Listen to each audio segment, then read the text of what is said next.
Okay, thank you for the invitation. So I will explain how we can predict dynamical variables from the network structure. So initially, we define what is a network. So a network, we can see networks everywhere. We can see networks in the Facebook, internet, proteins, airport, in many different complex systems can be represented as a network. So you can see that, say that the network represents the skeleton of complex systems. So we have a complex system, we have the structure, and also have some function associated to the complex system, and this function is depends on the network structure. We have many different processes that you can simulate on networks. For example, we can simulate synchronization, epidemic spreading, rumor spreading, cascade failures, cooperation, opinion dynamics, and many others. And the idea here is that you have a network, and on the top of the nodes of these networks, we simulate some dynamical process, and then we can try to verify how the network organization influences the evolution of the dynamical process. Among this process, maybe the most popular one is the synchronization. We have synchronization when you have a set of oscillators. These oscillators will interact, and from interaction, we have the emergence of collective behavior, in which you can verify how the organization of the oscillators will influence this evolution. So you have synchronization in fireflies, in power grids, lasers, in your brain. So you have synchronization in many different systems, and synchronization is a very ubiquitous phenomenon indeed. And we can model synchronization by using the Kuramoto model. The Kuramoto model is a very popular model in which we have the evolution of the phase oscillator of the phase of the oscillator I will depend on its natural frequency and also on the coupling. And according to the connection between two oscillators I and J, we have the interaction between them. So the interaction is given by the difference of the sign of phase theta J minus theta I, so between the difference of the phases. And according to the coupling, if you increase the coupling, we have the appearance of a continuous phase transition. So you have the emergence of synchronization appears only after reaching this critical threshold. This threshold, we can calculate it by using mean field approach, for example. And by using mean field approach, we can calculate this critical lambda, and we can show that this critical lambda depends on the network structure. Indeed, this critical lambda depends on the inverse of the second moment of the degree distribution, which is related to the variance of the number of connections. So if you have a network in which we have a large variation of this parameter, for example, in a scale-free network, we have that this critical coupling will be closer to zero. So if we increase the coupling, we can see the emergence of these clusters, and these clusters will represent the level of synchronization of the network, which can be quantified by using the order parameter that measures the fraction of oscillators that are synchronized.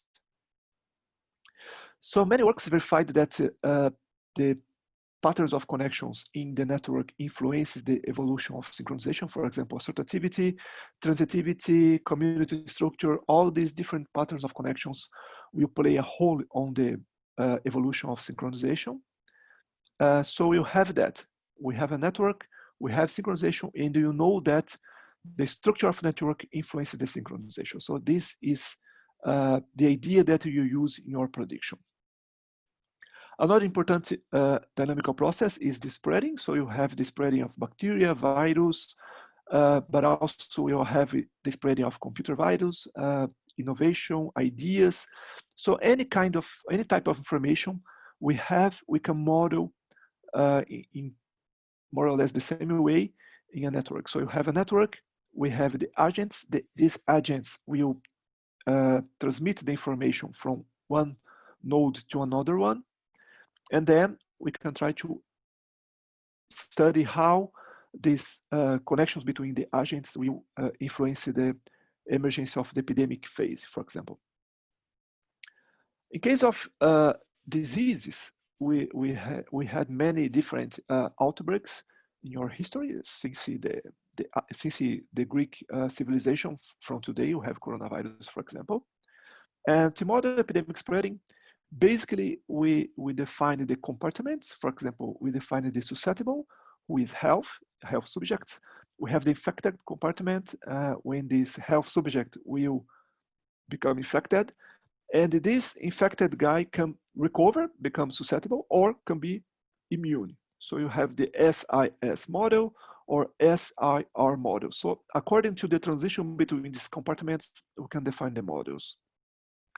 So by using these very simple compartments, we can define many different epidemic models according to the characteristics of different diseases. For example, as the SIR, SIS, SIRS. So we have different versions.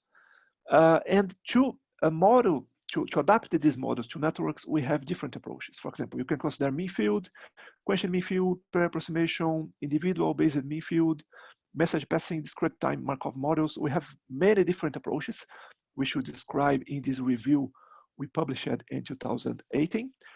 And these approaches provide more or less the same results. There are some challenges today because these approximations are not perfect, so you needed to adapt some of these approximation, but most of them provide similar results in random networks. The most simple approach, the degree-based mean field, just to show how you calculate the critical rate for the emergence of the epidemic phase, we have a set of differential equations. One differential equation for nodes with degree k. For example, you assume that nodes presenting the same degree will have the same evolution according to time. From these equations, we try to perform a first order approximation. So you remove terms of second or larger orders. By performing a first order approximation, we calculate the characteristic time. From this time, we can calculate the critical threshold.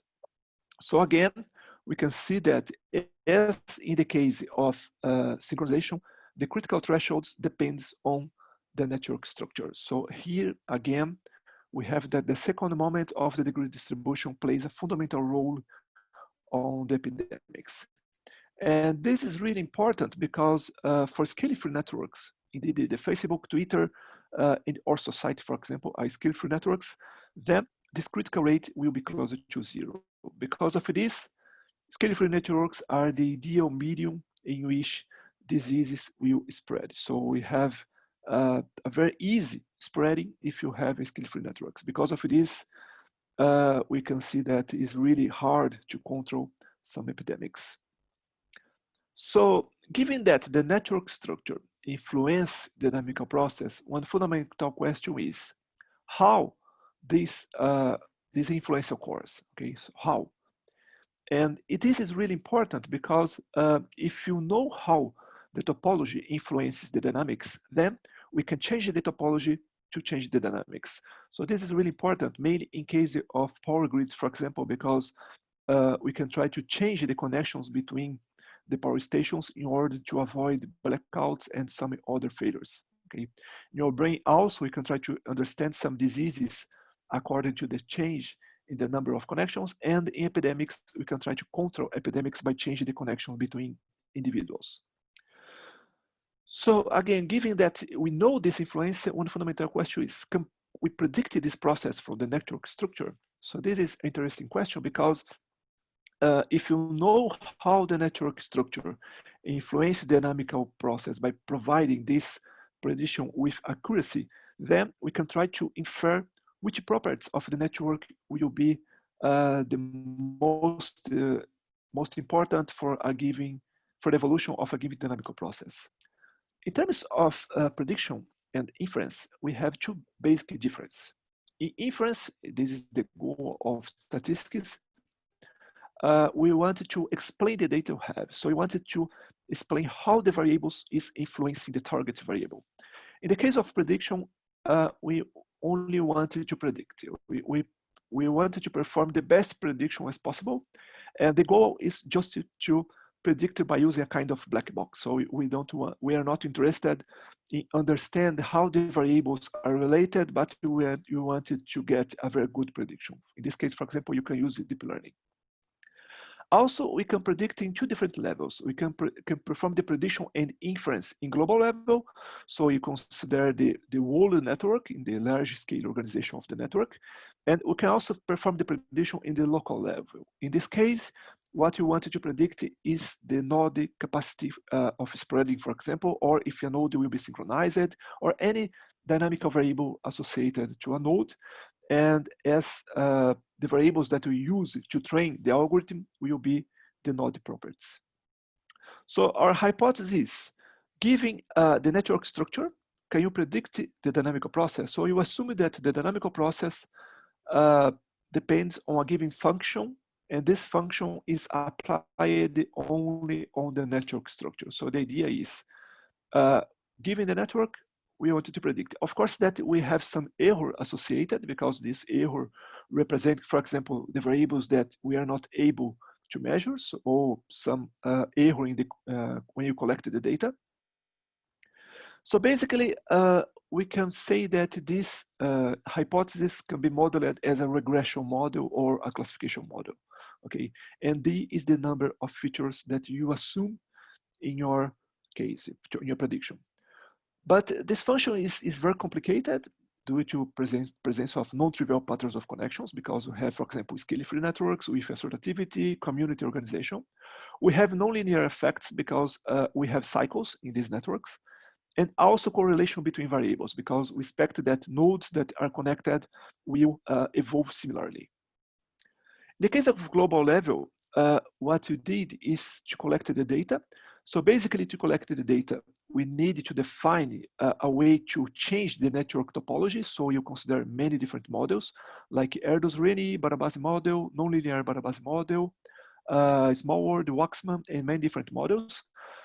We need to keep the number of nodes and connections as constant, because we just wanted to change the connections without changing the other variables, because, for example, some measures depend on the number of nodes and connections. For example, the distance. If we increase the number of connections, the density of connections, then we will decrease the distance. From each model we generate a set of networks, for example, 50 networks. From these networks, we calculated several different measures, large scale measures, for example, average station information, number of articulation points, and many others. And to perform the regression, you assume the beta regression, because beta regression is defined between 0 and 1, and our target variable is between 0 and 1. For example, if you wanted to predict the fraction of infected nodes, then this variable will be between 0 and 1. Then we perform a beta regression model by using a Bayesian approach. And from this regression, we can infer which measures are significant, for example. And also, we can infer the capacity of each measure on the prediction, on the target variable. For example, we verified that in this case, the average station information is the most important measure related to epidemic and rumor spreading. So, for example, if you wanted to improve the epidemic spreading or rumor spreading, we have to decrease the average station information, because we have the sign minus here. Okay, so they are not proportional; they are inversely proportional. So, just to explain the average station information, the average station information is basically the number of questions, yes or no, we made to go from one point to another one in the network. So, for example, if you have a large average station information, then we need to ask many times to go from one point to another one. So it's really hard to navigate in this network. So this measure will show you how easy it is to navigate in a given network. So the result is expected. So, for example, if it's easier to navigate a network, it's easier to propagate epidemics or rumors, okay? Just to show the prediction here, we can see here in the x-axis we have the observed variables. In the y-axis we have the prediction. So you can see that you can get a very good prediction. And we can also perform this analysis on the local level. But in local level, it's more complicated because the observations are not independent. So again, our hypothesis is that we can predict the dynamical variables from the network structure, in this case, from the nodes properties. So the nodes will be observations, but here, note that they are not independent. In the case of large-scale networks, it's possible to generate observations that are independent because we generate different networks. Now, it's not possible because, for example, if you remove this red node here, we remove the connections between these four nodes. Okay, so the observations are not independent, so you cannot use traditional statistics. Okay. So one solution is to use machine learning in this case to infer this function f. So basically the idea is we have the original network. From the original network, we select a set of nodes. From these nodes, we'll calculate some measures, and then we'll train some algorithm, some supervised algorithm. And from this algorithm that we train, we put the reminder of the nodes and try to perform the prediction. So you have a set of nodes to train the algorithm, the reminding of the nodes, we have two disjoint sets. The remainder of the nodes will be used to verify how good is the prediction. To perform the prediction, we have different ingredients. So we have to define the data.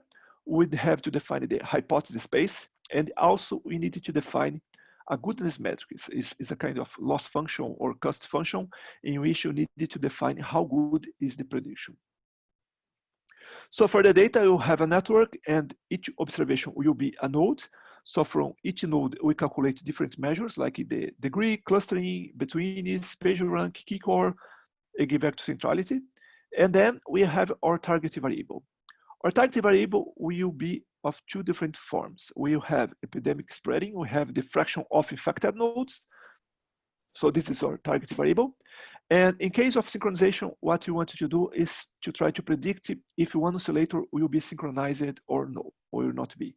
Okay, so you have two different kinds of tasks. We have regression and classification. And to infer this function f, we assume it's two different learning algorithms. We assume it to use the random forest and neural networks. In deeper neural network, we have the input variables, for example, the attributes of each node. Then we have the output will be, for example, the fraction of infected nodes. And then we try to adjust the weights in order to improve the prediction, okay? So this target variable, the fraction of infected nodes, for each node, you assume that, for example, I am infected, how many nodes will be infected if I start the disease? So we started the disease in each of the nodes, and from its properties, we try to predict this capacity of transmission.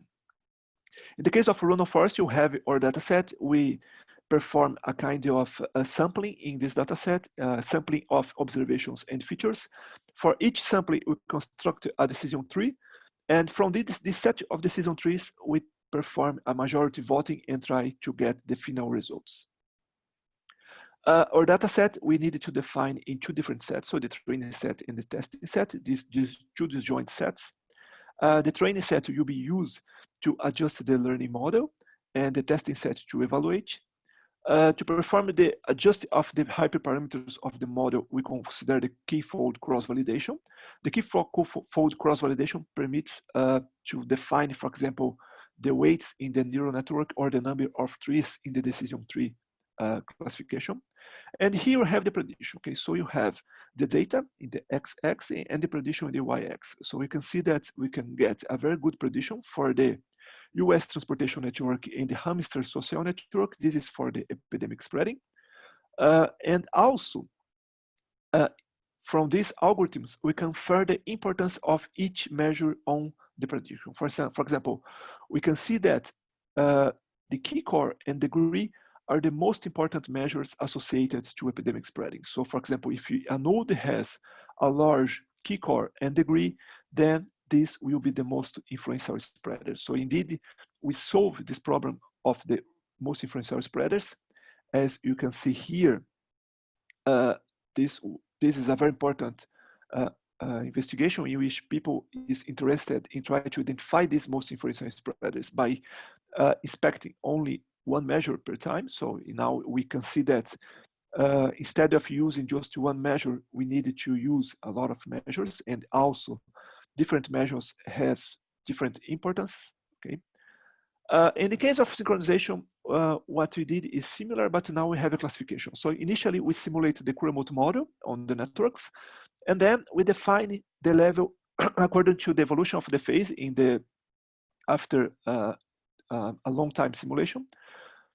We can see, we can infer if oscillator will be synchronized or will not be synchronized. To define the level of synchronization, we define this difference between the phase and average phase of the system. And then we calculated the area under the ROC curve, and you can see that we can get a very good prediction, about 80 to 9% of accuracy. And also we can infer the measures importance. For example, here we can see that according to the coupling, the measure we play different roles. For example, for small coupling, the key core is the most important one, and for large coupling, we have the between centrality is more important. So we can see from these works that machine learning is very useful, but there are some questions we need to address. For example, can you get some useful information from the shape of the function that we infer? This is something that you can infer for the networks. Maybe you can get some very useful information. Can you improve the learning process? And also, what is the conditions for learning process? And also, in some applications, we can use this approach. For example, in temporal networks, you can try to infer the evolution of the network. Multi-layer networks, in networks with noisy, heterogeneous dynamics, in which you have different features on each node. So maybe we need to develop a new statistics for networks, because instead of independent observations, we have observations that are connected, and the traditional statistics cannot be used for this approach. Okay, thank you. Thank you very much. Are there any questions out there? I think we have time for one or two questions. We are already in overtime, okay. But I do note that it's just because I can't control you guys as a chairman as good as I would if we are in the same room. Questions, please.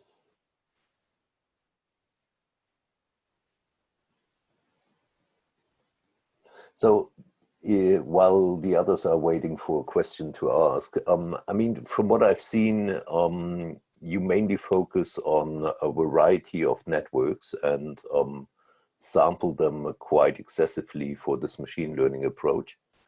Yeah. But the dynamics on the network itself, on the nodes, was either Kuramoto or an SIR model or something like these two, I think I've seen as examples. Have you looked at more complex kind of dynamical features? I mean, I understand the SIR model, especially nowadays, is quite important, and Kuramoto is the fruit fly for synchronization, but we can have chaotic dynamics on the nodes or something like this, which would be much more complex. And then, of course, the question is how well would